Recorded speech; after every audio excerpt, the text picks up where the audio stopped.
Hello and welcome back to On Fly here, recapping Day 5 of the Men's World Championship happening and hurting Denmark and Stockholm, Sweden. So we'll hop into today, starting with, of course, the scores from today's games. Start here in Group A, where we'll see a 5-2 victory for Latvia over Slovenia. Now, this was a game that I would say was sort of expected, and we saw it throughout this game where, both teams play very defensive styles. And yes, you can see the final score 5-2 isn't exactly the most defensive game, but we saw it especially in that first period early on and sort of into the second period as well, where, both teams are playing their defensive style, sort of taking care of the defensive zone and then forcing their way to the offense.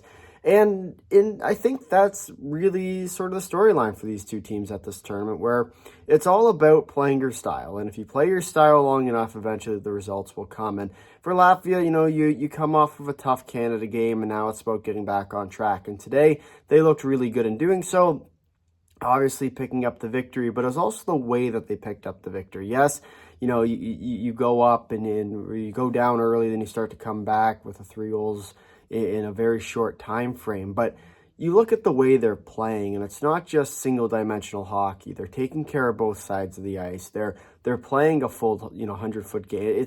It's the little things that add up, and I think that's really the trick for this Latvian team, where if they can continue that through this tournament, they're the quarterfinal team I was expecting to see. And I think as bad of a game it was against Canada, I think that they were successfully able to flush that one like we talked about.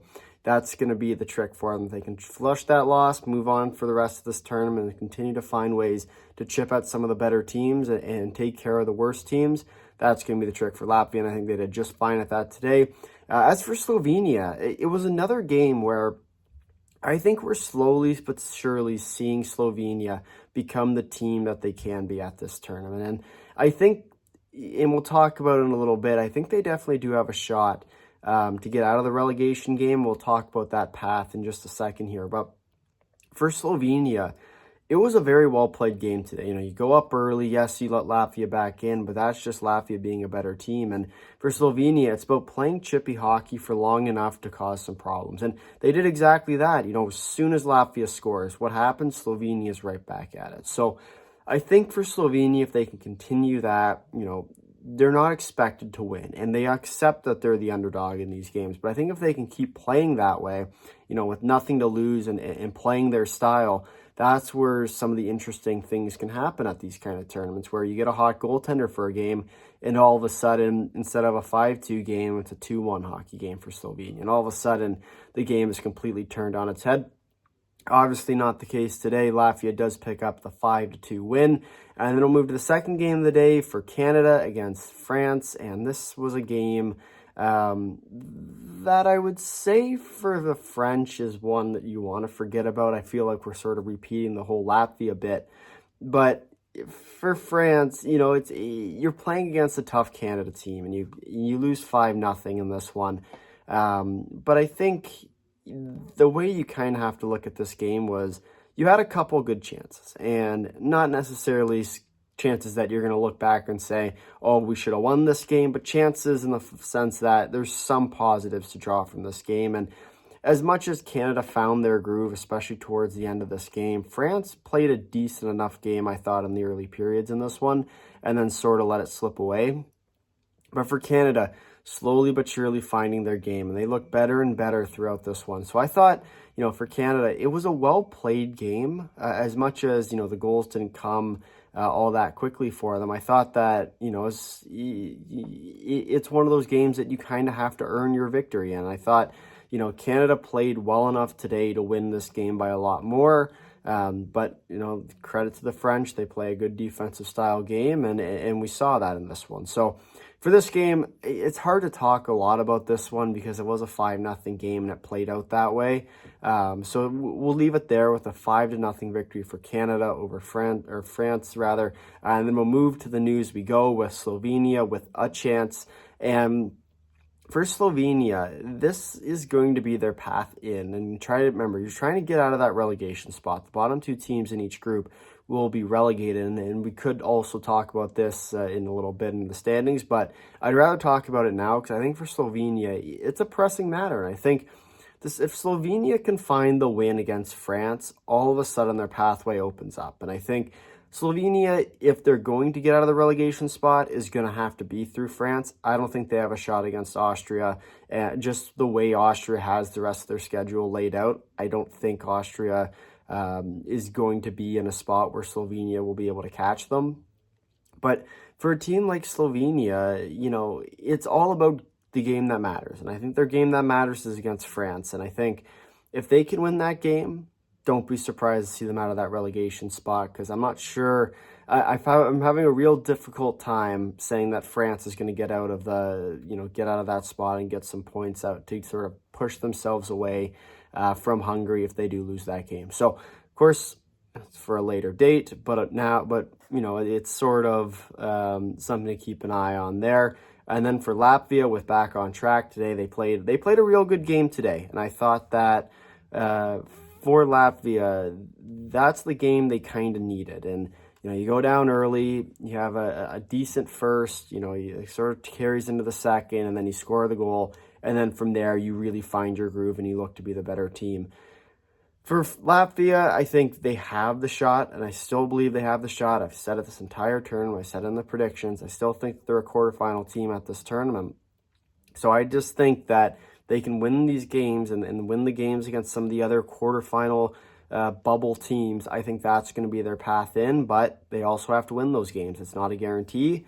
Something to keep an eye on for Latvia in that one. And then for France today, with not this time, you think about their path at this tournament and the game against Finland, and that Finnish game was one that I think France is going to look back on the end of this tournament and say, you know what, if they end up, and of course we just talked about it for Slovenia. I know if Slovenia can beat France, that French team might look back on that game against Finland and say, if only we would have got to that point, we could have made it. So obviously for France, it's still early, and they couldn't pull it off against Canada today. That wasn't expected to happen. But I just think that for France, it's games that you kind of are going to look back on at the end of this term and say, well, what if we would have done this instead? So France today, not this time. You can't win every game unless you're Canada with the better French. For Canada, obviously that's a joke for all our Quebecois in our comment section. But for Canada today, a very well played game, and not necessarily their best effort. I think we've still yet to see that, but I think it's slowly but surely getting better. And I expect this team, by the time they get to their Sweden game, to be all guns a-blazing. So something to keep an eye on for Canada, continuing to see that sort of momentum carry through forward. They played a real good game against Latvia the other day. So now it's just about if they can continue that success for the rest of this tournament. That'll do it for Group A. We'll now move to Group B. For the first game, we'll see Germany beating Norway 5-2. And now this was a game that I really enjoyed the way Germany played this game. And we talked about it a lot yesterday for this German-Norway game, where for Norway, they've had a rough start to this tournament, losing 2 games by 1 goal. And I think the way you had, and obviously the upset against Kazakhstan as well, I should sort of add on to that. 2 games that they were within 1 goal, and those are the games that you want to win. And I thought in this game especially, you were going to see Norway come out flying. And you did. And I'm not going to say Norway didn't play well in the first period, because they did. But for Germany, the way that they stifled that sort of pressure and that attack was something that I think deserves to be mentioned. And I think especially for this German team, that's the kind of game in that first period especially that you're going to have to play against teams like a Sweden, like a Canada in that quarterfinal matchup. If you want to put yourself further into the tournament and get to the semifinal, that's the kind of game you need. And you add Stützle now, who's on the team. This German team is dangerous. And of course, when I made my prediction video, they didn't have Stützle at the time. And I think Stützle is that kind of star player that Germany needs to put them over the edge. And I think when you look at that and you look at sort of how the teams comped, yes, we haven't seen them against some of the better competition at this tournament yet. But for Germany, they are dangerous. And it excites me. It excites me to say the least, because we have a 4-team Group B that is going to be real competitive with each other. And then you kind of have the other teams in there as well. But you have a very competitive top 4 teams in Group B that I think are going to go right down to the wire. So keep an eye on them. it might get very interesting, and I think that's one that could turn some heads for some folks. So that's what we got here for the first game. Obviously, Norway today couldn't get it done, 5-2 as your final for Germany. And then the game that I actually predicted, and it was Hungary 4, Kazakhstan 2. And this was a game that I was kind of expecting to happen. And not necessarily in the fact, like, I didn't think it'd be that bad. I'm not going to say I predicted it'd be that bad where, Kazakhstan was just going to completely shut down and Hungary was going to dominate play. But I thought that, Hungary is a team that's very focused on the defensive end. Kazakhstan is a team very much focused on the rush. And we saw it a little bit in some of the previous games for Hungary, where they showed glimpses of being able to lock up the middle, but then you sort of saw teams start to pick them apart. Hungary in this game was able to play a full 60 in their style and then move it to the other end and find the back of the net. And that was the trick for them in this one, was the momentum for them was off the chart in this game. You get the early goal, and then you get the sort of chance against, but it gets saved. And then you go back, you score another goal. And it's sort of that recurring ball of snow where it just keeps going down the hill. And for Hungary, that's the kind of game you need to play. And what I will say about Hungary is I find it very difficult to believe they'll win another game at this tournament. You look at who they're going to play. But for Kazakhstan, the pressure's all on them now because they're technically going to be the bottom team, assuming Norway goes through Hungary, which at this point, who knows? Because obviously Norway's lost to Norway lost to Kazakhstan, and Hungary beat Kazakhstan. So if you're looking at that sort of circle, in theory, Hungary should beat Norway, but I would expect Norway to come out guns a-blazing in that game too. But for Norway, or for Hungary rather, this was the biggest win of the tournament, and we'll talk about it in the news a little bit more as well. But Hungary needed this game, and you could see it. They were playing desperate in this game, that they needed this win. Kazakhstan already got one of their wins in this tournament.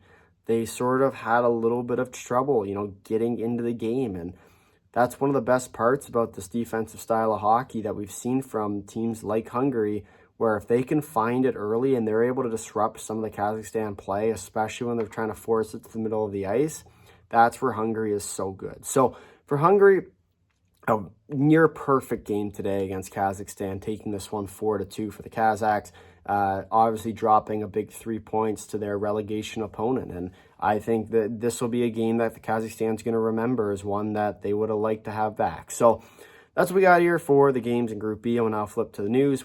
Start here with Norway, with needing one. We talked about it earlier in yesterday's video, or at the end of yesterday's video when we were talking about the games, the upcoming games. And for Norway, it was about scoring a goal early and controlling the momentum from there.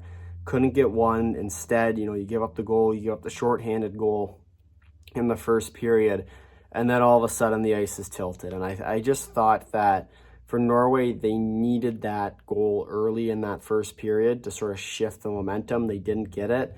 And then from there on out, that game got tilted. So for Norway, needing one today, especially early in that first period to sort of even out the ice, or at the very least, tip it in their favor, that was the way that they were going to win this game. As for Germany, with the early lead, if you get out to a 2-0 lead, very, very important for a team like Germany, who's facing a team that frankly needed that game. And for Norway, not expected to beat Germany, I didn't think, but I thought that they had the potential to. And you look at the points remaining for them, it's going to be a dogfight to try and get out of that relegation spot. You're going to have to basically, if you're really looking at it, right, you're going to have to beat a team like Denmark, and then you'll also have to beat, Hungary, and at the very least beat Hungary and then get a point out of Denmark, which isn't going to be an easy task. So I think for Norway, they're going to need one in terms of the points, but Germany today was an excellent game, and they played very well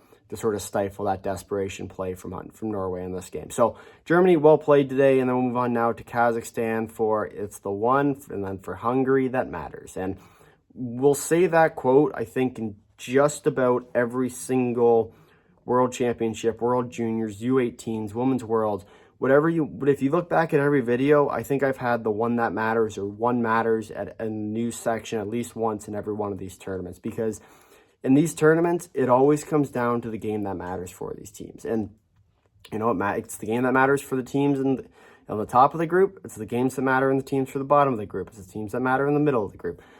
It's all about the game that matters. And this game for me has been circled since the very first day of this tournament. And, the Norway win, I was like, well, Kazakhstan's got 3 points, so what? Because Norway, I still think, will run through this group and be fine.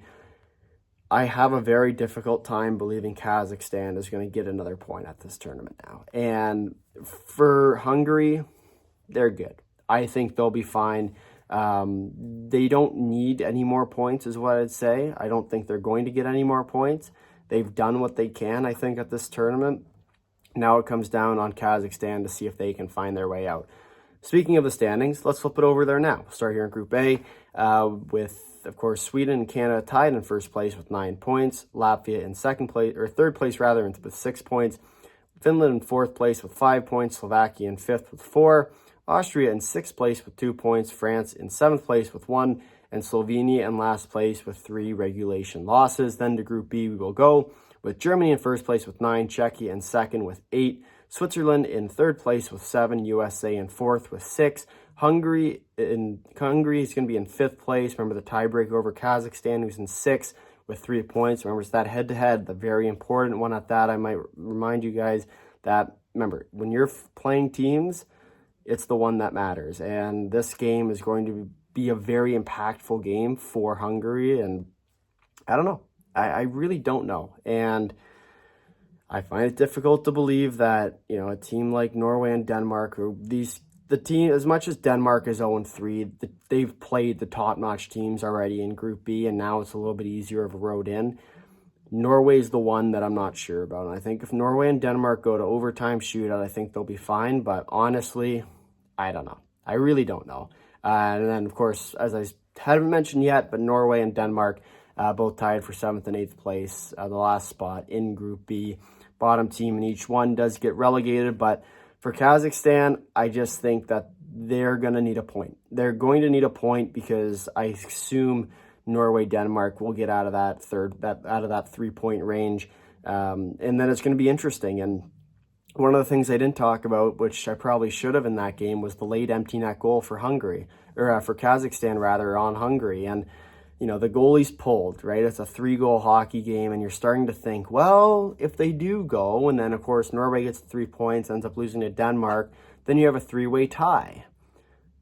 I'm interested to know how much of a difference that third goal, or that second goal for Kazakhstan is going to play in a game like this, right? In this tiebreaker scenario where now they only have to beat Norway by X number, right? Depending on how many Norway beats Hungary by. And then if you have that 3-team tiebreaker, then all of a sudden it gets a little bit more interesting for a team like Hungary, where they could have won this game by 4 goals had they made the empty net, versus, now they're only a 2-point differential, and they'll lose if they're going to the tiebreaker. So they'll be at most a 1-point differential.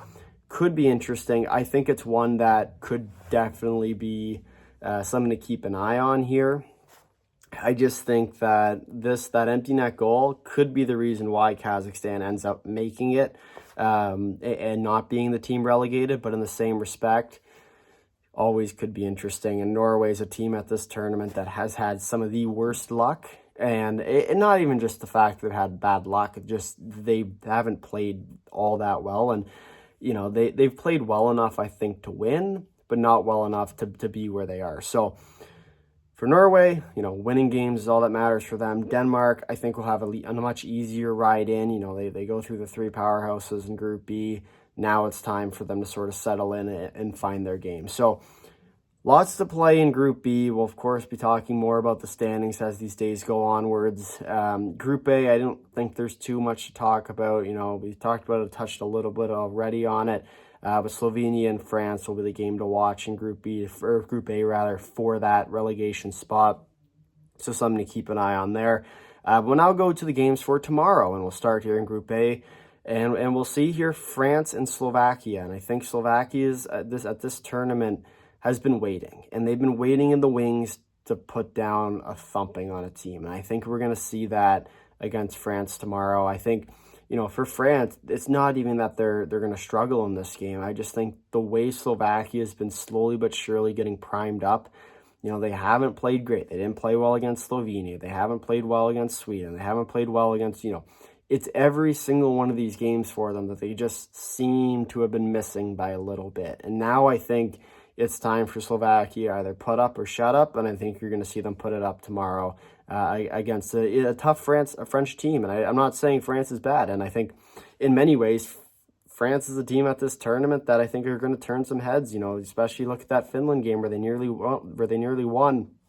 Fortunately, just falling short. So for France, I'm not expecting too much out of them tomorrow. Should be an interesting game. It is, my eyes, going to be the game of the day. But I do think that Slovakia will end up taking this one, whatever it might be, 4-1, 5-2, sort of 3-4 goal range, if I had to take my guess at that. And then to the second game of the day, we go with Sweden and Latvia at 2:20 p.m. Eastern. And this game, it's a tough game to sort of call because Sweden, I haven't liked the way Sweden's played at this tournament, and they haven't really shown themselves to be that sort of top-notch team especially against some of these more defensive-sided teams. They worry me a little bit with how pretty they've been, and you take Latvia, who, according to Sweden, isn't necessarily that top-end talent, and that's what really concerns me. And what worries me is that it's going to turn into another one of those Austria games where Sweden kind of takes it a little bit light, all of a sudden makes a bunch of bad plays, and Latvia is going to score if you make those kind of mistakes. So for Latvia, it's about hanging in as long as you can. I think Sweden's learned their lesson. I would hope Sweden's learned their lesson, but this game could get close, especially if you can see Latvia sort of hold it tight through two periods. Don't be surprised to see Latvia walk away with it. So that's what we got in Group A. We'll now flip to Group B, where we'll see the U.S. playing Norway at 10:20 a.m. Expect the U.S. to sort of take it to Norway here, especially after, a tough loss against Switzerland. I'd expect them to come out guns a-blazing. For Norway, it's going to be a tough game, and they're going to need to have a little bit of life, a much better life, I might add, than they did against Germany today. And I think if you can see them find their groove, they'll be okay. But I just think you're going to have to hold off the U.S. in so many ways that I'm not sure they'll be able to. So for Norway, going to be a tough game. The U.S., I would expect to take this one. And then the game of the day at 2:20 between Denmark and Kazakhstan. I expect Denmark to take this game as well. But honestly, the way Kazakhstan's played at this tournament, I would put a very close comparable with Denmark and Norway at this tournament. I'm not sure right now which way it would lean in terms of, Denmark and Norway. But obviously, Kazakhstan's already beaten Norway. Could be an interesting game in that one where we'll see Denmark playing one of the weaker teams. And obviously, Denmark's had a rough start to this tournament because their schedules did not like them. But I think we'll now see Denmark slowly but surely, especially on home ice with the home crowd behind them, slowly but surely pick up their game and become that team that we've been looking for from them. So should be a good one tomorrow. Obviously, lots of action. We'll have a full recap here. But with that, if you made it this far in the video, thank you for watching. If you'd like to drop a like, if you realize you're subscribing, tell all your friends. Down below your thoughts on Day 5 of the Men's World Championship.